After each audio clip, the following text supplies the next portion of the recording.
It's all the same thing. Yeah.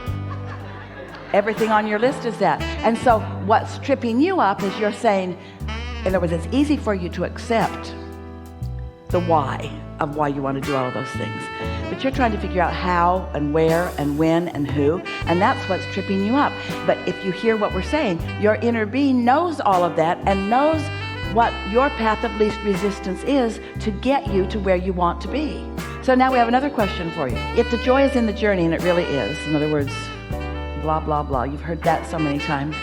It's the process that is so rich and rewarding and delicious and all of that. So imagine any journey that you're taking, any journey. Is your goal, once you've decided to take a really pleasurable journey, is your goal to take the shortest route?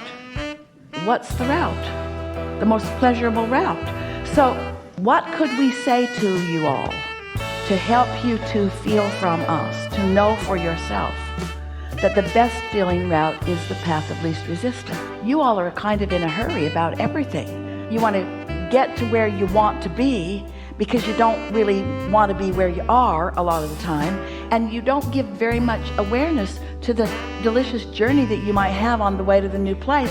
And in fact, the only reason you want to go to the new place is so that you can have the journey. But you all in practical terms say, that's not true. That just is not true.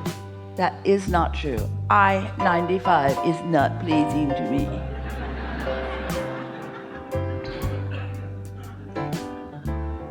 Next. We only got 3. What are the other 7?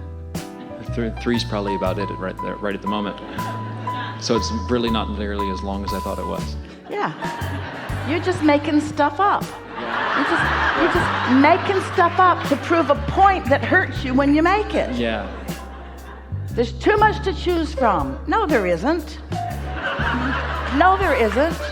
I don't know which way to go. Yes, you do.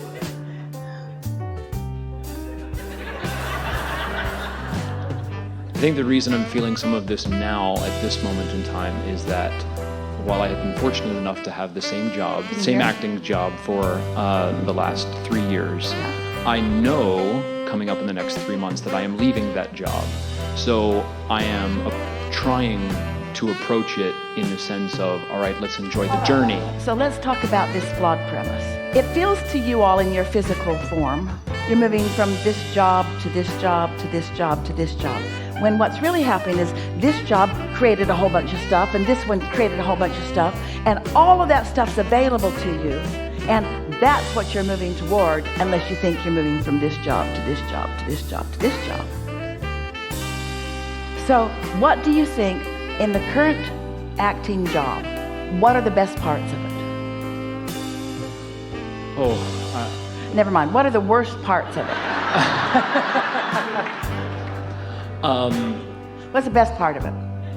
It's steady and therefore something that you can count on financially? Yes, and it's a show I enjoy doing. It's something I enjoy. But why?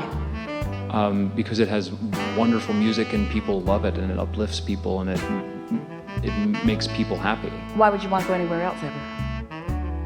Sounds like everything that's in your vortex. There are a few people there who make my backstage life quite unpleasurable. All right. When you know what you don't want, focus on those for a moment. What are you putting in your vortex over and over again because of your wonderful collaboration with those rascals? What have you put into your vortex as a result of your co-creating with them? More freedom, more people who I enjoy working with. People who behave themselves so when I look at them I don't have to do any work, I can just like them because they're likable? No. Yeah, that's what you meant. That's what I meant, but that's not right. So what do you think that you put into your vortex? Do you think you put likable people that are just easy to like in there? Or do you think you put a clear determination that you're going to focus and isolate a vibration that lets you see the best in them? Are you someone who needs people to be different so that you can feel good? Or are you the attractor of the best of? You see, we know you're going to attract a whole different set of people. That's the path of least resistance. It's so much easier when you're with someone who isn't nice or who isn't whatever you want them to be. And so you launch these rockets of desire. It's a much faster path, and sometimes even the most satisfying path just for new people that are already like that to come to you, rather than teach them how to be different. But nothing that we're talking about in these hours that we've been together is about anybody changing in order to satisfy what you want. We're talking about your point of attraction. And so you can't get there from there. If you don't like something about where you are and you want to go someplace else, there'll be people just like them over there. It's just the way the law of attraction works. So what do you feel like you've put into your vortex as a result of working with them? Give us a little more of the nitty-gritty of what it's like to be with them on a daily basis.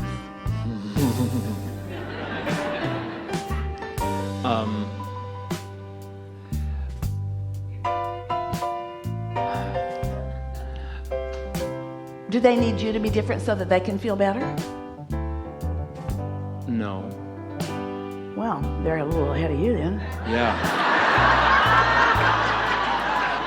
To be completely honest, I think what it reflects, what I'm not enjoying is that it's reflecting back to me the fact that I'm needing them to change in order for me to feel better, as opposed to...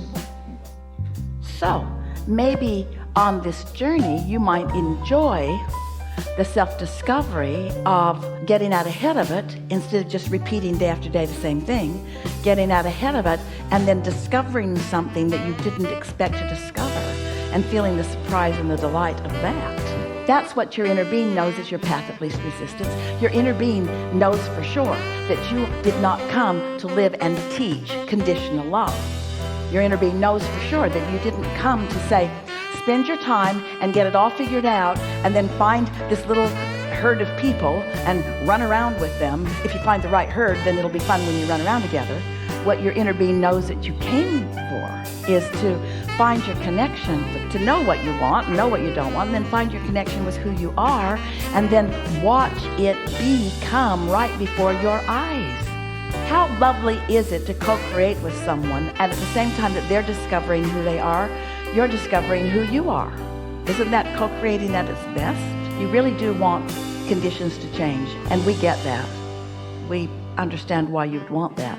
And there's a little thing that we like to say to you that could feel like a paradox to you when we say, if you care about how you feel and you isolate what feeling good is, and you do that a lot of the time, then things will change. And as they change, you'll like the change, and your appreciation of the change will perpetuate it more. So there is this perpetuation thing that happens. But you can't need it to change before you feel good. You have to feel good, and then it will change. And it feels like a subtle distinction. And it can be a quick trap for you too. Oh, I did my segment intending and I did my meditating and that guy got way nicer. Well, don't expect him to stay nicer. You got to keep doing your work.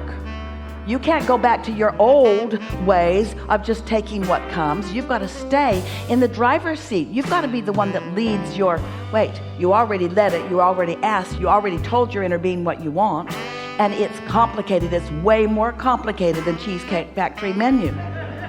Oh, the moving parts and all of the aspects and the depths of who you are and all the nuances of your understanding of who you are, of your personal life and the lives of those you know, and the people that you love up close and the people that are sort of not so up close, and the people that are out in the world that sometimes you know of them and don't like them, and sometimes you know of them and revere them. And then there's everything else that's in the universe, like everyone who's ever lived who is now non-physically focused and focused here with all of you.